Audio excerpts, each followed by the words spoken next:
Thousands have lived without love, not one without water. No true words, as they say. Hi there, I'm Adrian Atkinson, and this is, of course, Jamaica Magazine.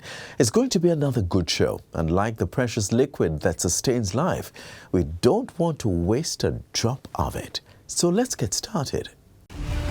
Have an illegal gun or know someone who does? The gun amnesty program begins November 5 to 19. Surrender the guns to the nearest police station, the FLA, or a lawyer. Your identity will be protected. The proceeding was brought to you by the Office of the Prime Minister.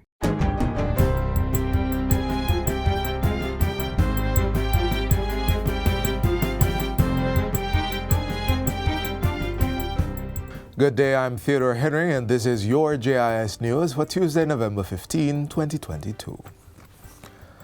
A state of public emergency, SOE, has been declared in 7 parishes for a period of 14 days, starting today. They include the entire parishes of Westmoreland, St. James, Hanover, Clarendon, and St. Catherine, and all police divisions in Kingston and St. Andrew, with the exception of St. Andrew Central and North. The announcement was made this morning by Prime Minister Andrew Holness during a press briefing at Jamaica House. Mr. Holness says there has been an increase in criminal activities in these areas, and maximizing the use of resources during the SOEs will save lives and property from the threat that exists.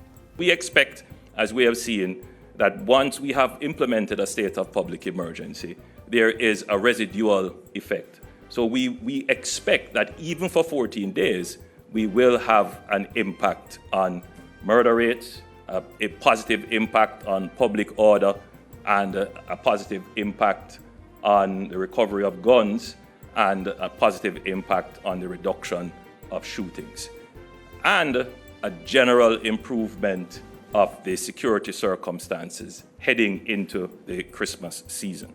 Executive powers are given to the security forces under the state of public emergency to carry out search and arrest. The public is being encouraged to cooperate with instructions of law enforcement officers and give support by calling the JDF tip line at 876-837-8888 or the JCF tip line 311. In the meantime, the government says it will not relent in its efforts to improve the transport sector. This is in response to strike action taken by private public passenger vehicle operators on Monday. The drivers withdrew their services, calling for an amnesty to pay their outstanding traffic tickets without penalty. Commuters were left stranded, forcing some offices and institutions to close early due to student and staff shortages. Following a meeting of the Cabinet on Monday, a release was issued by the Office of the Prime Minister urging public transportation owners and operators to continue providing their services to Jamaicans. Regarding the request for an amnesty, the release insists that operators who have unpaid tickets must pay their fines. The government insists that it will not support lawlessness and disorder and commended the public's rejection of Monday's protest. In the context of high road fatalities and injuries resulting from reckless driving, the administration has reiterated its commitment to protect the commuting public and is encouraging discipline among road users. The government says it is undertaking internal processes to effectively implement and enforce the new regime under the Road Traffic Act 2018 and its 2022 regulations in order to secure greater accountability and discipline on our roads. Meanwhile, road safety efforts by the Public Safety and Traffic Enforcement Branch of the police force have been enhanced with the donation of 50 breathalyzers. The equipment, valued at over $3 million, will support the work of law enforcement in catching motorists driving under the influence of alcohol. The donation was made by Red Stripe through its Dennis and Geddes Foundation at a recent road safety town hall. Assistant Commissioner of Police, ACP Gary McKenzie, points out that driving under the influence causes impaired eyesight or judgment, which can result in crashes. He says the police will request a breath test where the driver is involved in a crash or is suspected to be under the influence of alcohol based on the manner of driving. If you are driving at excessive speed, for example, a breath test could be requested. So we have done some 12,000 plus breathalyzer tests so far this year.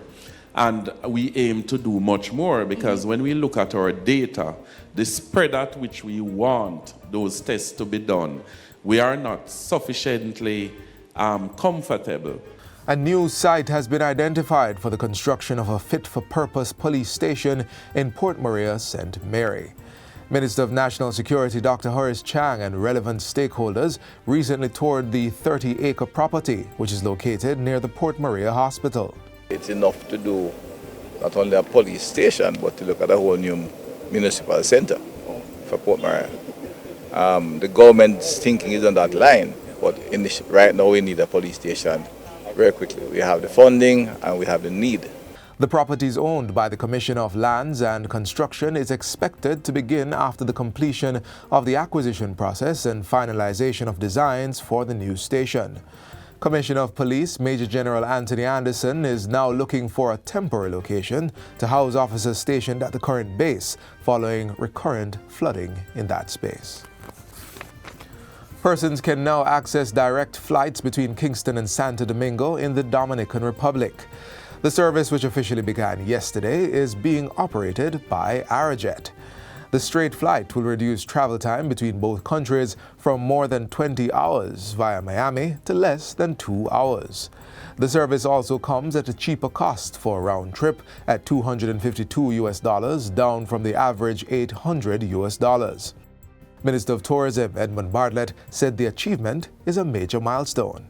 The decision to enable improved connectivity between Dominican Republic and Jamaica is part of a broader and wider strategy of integrating the Caribbean more and of also creating backward connections between Central America and South America. The Dominican Republic's ambassador to Jamaica, Her Excellency Angie Martinez, says the non-stop air service will be a game changer in deepening bilateral relations.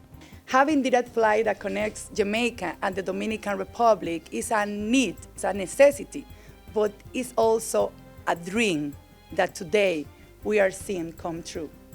And finally, the skills of over 1,700 hospitality workers have been sharpened after successfully completing a training course at the Jamaica Center of Tourism Innovation, JCTI. The graduation ceremony took place earlier this month in Montego Bay. In a virtual address, Minister of Tourism Edmund Bartlett congratulated the graduates and commended the success of the program.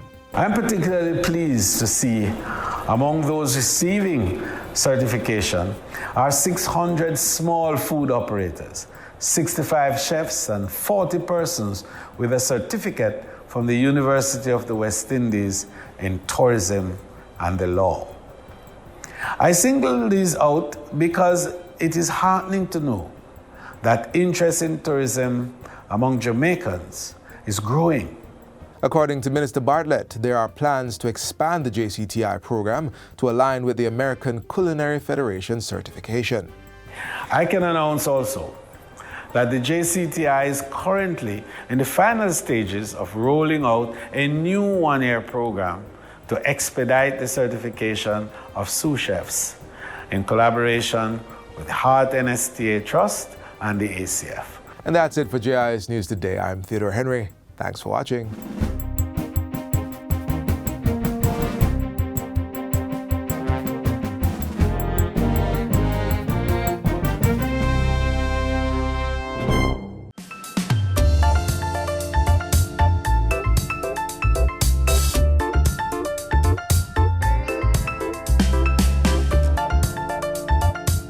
For some time now, government has been on a mission to end the trucking and the trudging of water, instead bringing it into the homes of Jamaicans living in rural communities. Let's see some of the communities that have benefited so far.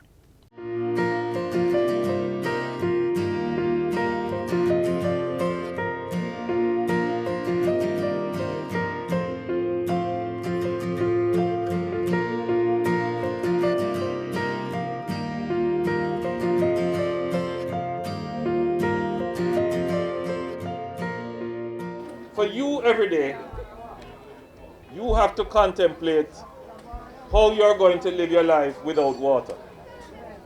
And for many of you, it would have been a struggle. That's the challenge for many Jamaicans, not being able to access potable water in the comfort of their homes. While some persons have intermittent shortages, for others it has been a long-standing issue. Who don't have to buy water, have to catch water, store water, walk with water, while other people have convenience. Turn on the pipe and have water in them house.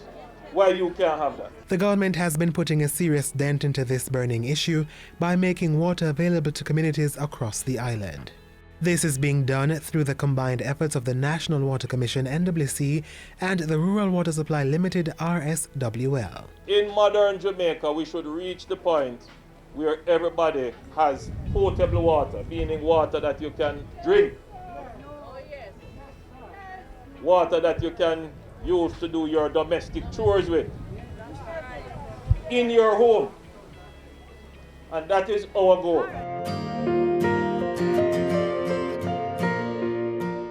This government hears the cry of the people for water.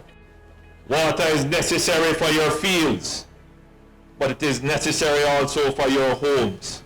It is an important convenience of life, but more than that, as Dave said, it is your right to have water. Implementing agency Rural Water Supply Limited has several projects planned for the financial year. Among them are the rehabilitation of catchment tanks island-wide, installation of water-efficient fixtures and rainwater harvesting systems in schools, and the upgrading of rural water supply systems in select parishes.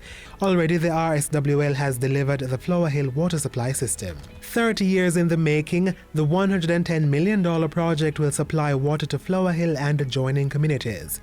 The infrastructure, which was constructed in partnership with the National Water Commission, consists of 2 relifting stations, storage tanks and gravity lines, which will be fed from the Greater Montego Bay water system. I was born in Flower Hill, and from I was born, I come and see my mother, my father, my other older siblings, them carrying water on their head. And that was so painful because we have to carry it from some river. I'm very, very, very happy because you see this water problem, it has been plaguing this community for years and years and years gone by, and for us to see water turn on today, for us to get it in the house, that's a big boost. Over in Hanover, the National Water Commission and the Rural Water Supply Limited came together again to provide the liquid to the people of Jericho and adjoining communities. The Claremont to Jericho water supply system was installed at a cost of $400 million. The project ends the community's 48-year drought. Every single Jamaican can be assured that the government is making the investment in water according to strategic priorities. We want to know where we're going to get the greatest economic return. We're going to want to look at, for example, where we can ensure that when we make the investment, we can get the repayment. But we also have a duty to make the investment where people have been without water for many years. I'm very, very proud to know that over the years, about 40 to 48 years, we haven't got any water in this community. And I'm very glad to know that today we are getting our water supply. Buying water for $5,000, $7,000 per drum is very, very expensive. So for me, it's really a blessing. And the community is very, very, very proud knowing that it has reached to this far. A similar NWC project in North Central Clarendon has resulted in Moko and surrounding communities getting the commodity. The Moko Relief Station will serve the Red Bank, Cedars and Pusey communities, as well as Lennon High and a neighboring basic school. It is not rare for the NWC to be operating in rural areas. But more and more, this administration is pushing the NWC to expand what is called the utility area, meaning the area in which they supply water for persons to be metered. For all the other communities in Jamaica who are waiting just as long and even longer for water, have faith, of hope.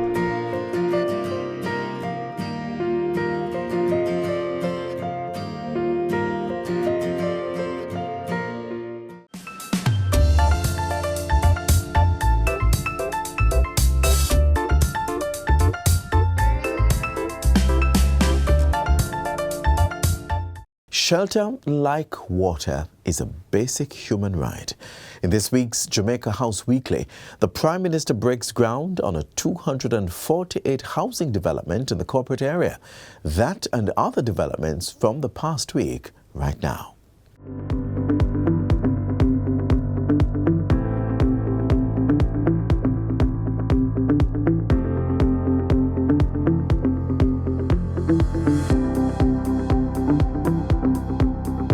Prime Minister contemplates the future of Vale Royal, breaks ground for Howard Apartments, and delivers 6 new homes to vulnerable Jamaicans. You're watching Jamaica House Weekly. I'm Vanessa Silvera.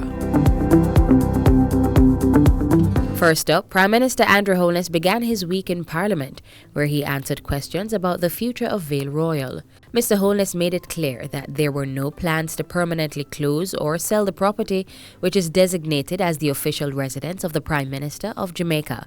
But he revealed that government was reviewing options presented by the Jamaica National Heritage Trust for its immediate and future use. In the meantime, consideration is being given for provision in the upcoming budget to increase allocation for the preservation of the national monument.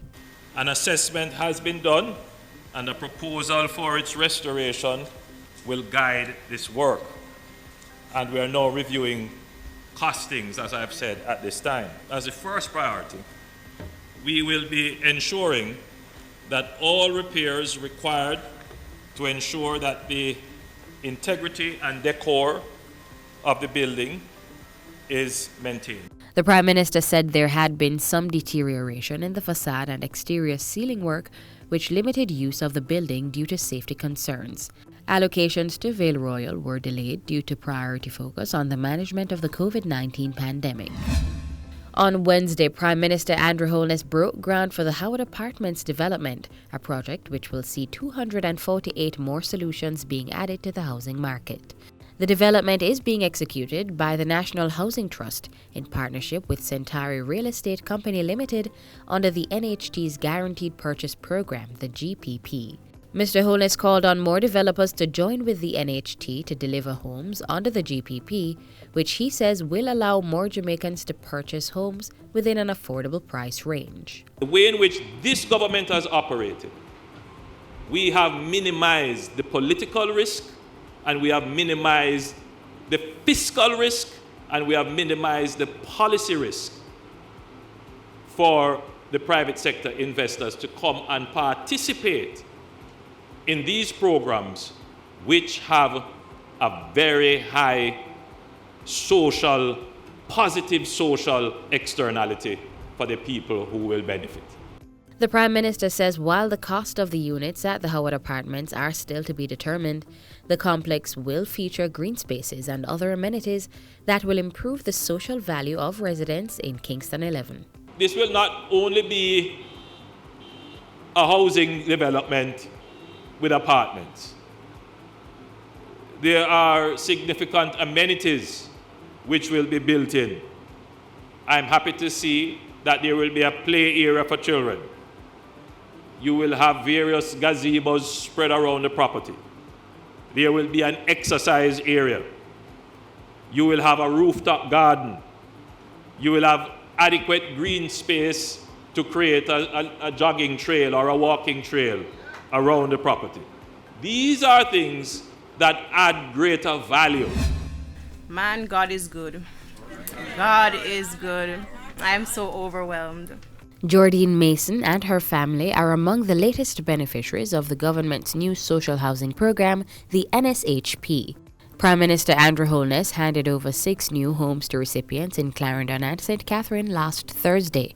This brings the number of houses so far built and delivered to 110. To create equity in our housing market so that even the poorest of the poor benefits is to allocate some resources in our budget to every year replace those homes. A team from Trinidad and Tobago was also on the island to observe operations under the NSHP with a view to adopt the initiative in the Twin Island Republic. The problem of providing housing for the indigent, for persons who have no income, for the poor, it's not just a Jamaica problem. It's a problem right across the Caribbean. And that you are here to observe what Jamaica is doing says quite a bit about the program. The mix of 2 and 3 bedroom units were handed over in Kellett's district in Clarendon and Gordon Penn, Brunswick Avenue, Cotton Peace and Linstead in St. Catherine. In the Ministry of Economic Growth and Job Creation, Minister without portfolio, Senator Matthew Samuda commissioned the National Water Commission NWC's new $130 million water supply system in St. Elizabeth. 400 households across 11 communities will now have access to piped water for the first time. The system, which forms part of the government's Essex Valley Water Supply Scheme, aims to reduce water-related challenges in St. Elizabeth. Mr. Samuda says it is in keeping with other initiatives to overhaul the country's aging water infrastructure to improve supply and reduce non-revenue water. Now, we have been investing heavily in dealing with that infrastructure. In your urban centre of Kingston and St. Andrew, we've cut that figure in half. We're down in the 30s. We've started the Portmore St. Catherine, soon to be Portmore Parish, non-revenue water system, and we've already cut that non-revenue water by 30%. And that's it for Jamaica House Weekly. Be sure to join us next time for more of the news stories coming out of the Office of the Prime Minister. Until then, I'm Vanessa Silvera.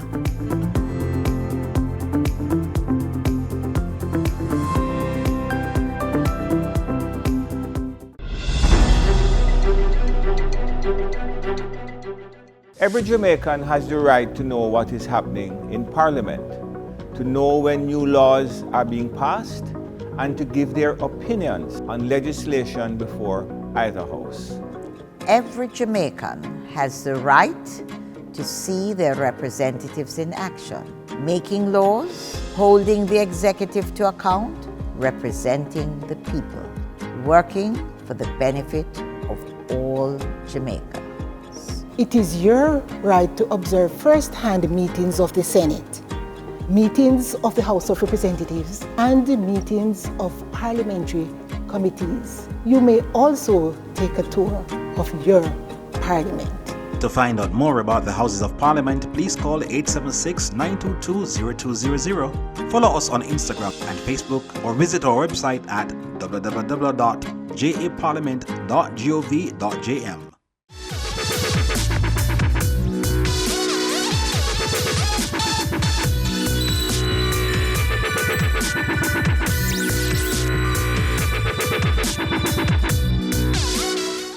This time last week, we celebrated the launch of Youth Month and encouraged our young people to step into their power. Today, we're telling them and you about a free resource to call for help in a situation where your rights and person are being abused. One of the biggest threats to Jamaica today is child abuse. The good thing is that we are on our way to improving it. And the latest improvement is happening in the form of a helpline, one that's free, accessible 24 hours daily, and is easy to remember. The 211 helpline to report child abuse is now in effect.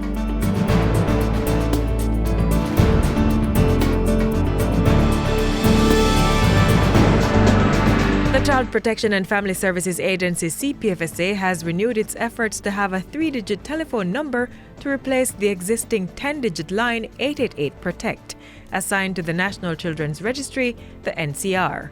The NCR operates as the main point of contact for persons making reports of child abuse, neglect, and missing children.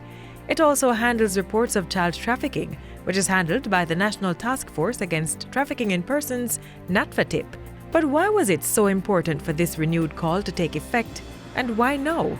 We have always thought it would be easier if we have a 3-digit number that children could easily remember. Now, in 2020, when we were all affected by the COVID-19 pandemic, we saw a significant reduction in the number of reports coming in. We did not believe that it was a case where children were not being abused, because most abuse takes place in the homes. So we wanted to reach out to children. At that time, we were pushing our WhatsApp line. We were saying to children, if you feel unsafe, if you feel at risk, you can reach out to us on WhatsApp, because WhatsApp is free. And of course, we're encouraging persons to call our 888-PROTECT number. But you'd appreciate that 888-PROTECT is not so easy to remember, especially for young children. The time was right for us to launch a three-digit line that would be easy for children to remember, easy for everybody to remember. Still, the 888-PROTECT helpline has been in effect for quite some time now.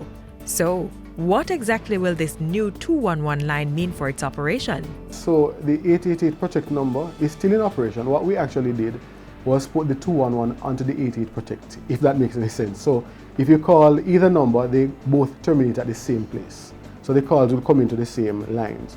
But what we're hoping is that as time progresses, more and more persons will become aware of 211, and we will eventually phase out the 888-PROTECT. And here's the best part about this new response to child abuse. There are designated officers who are armed with the right toolkit to manage these calls. So we already had a system at the National Children's Registry for manning the 888-PROTECT line. In addition to 888-PROTECT, we had a number of other lines that persons could call. So what we did was just to boost that system to ensure that when the calls come into 211, we would be able to handle them. So we have a set of trained registration officers. They're social workers, who are equipped to handle the calls when they come in. They're trained in how to handle various types of callers. They're trained with skills of assessment, and they would do the necessary referrals to the investigating partners. These partners are required to initiate an investigation and provide the NCR with an update within 3 months. Furthermore, the NCR's contact center will be expanded to provide immediate psychotherapeutic response for children who may call for help. This is being done under the Public Sector Modernization Program through the ICT Expansion Program, currently being rolled out by the Ministry of Finance's Transformation and Implementation Unit, TIU. Anyone in Jamaica, Madam Speaker, can take up their phone and dial 211. The youth can be a partner in carrying the message to rescue our children. And we do mean anyone, from any network, at any time. We actually, met with the telecommunications providers, came to some agreement, and this is how we'll be proceeding in the interest of the nation's children. So the 211 is completely free, regardless of what network you're calling from. Our nation's children are our priority, and this is being reflected in the CPFSA's targeted programs and services to respond effectively to the needs of vulnerable children and their families. The 211 helpline is just the latest step in the right direction. If you know of or suspect that a child is being abused, reach out to the CPFSA or call 211.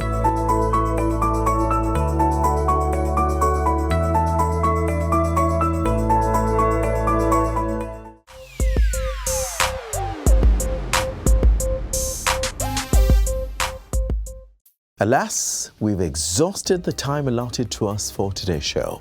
Fret not, Jamaica Magazine returns tomorrow. You can, of course, watch it on this station or head over to the JIS's website. Just type jis.gov.jm into your favorite web browser and begin to browse the varied information we share there. I'm Adrian Atkinson on behalf of the entire production crew. Thank you so much for tuning in, and see you next time. This has been a production of the Jamaica Information Service, the voice of Jamaica.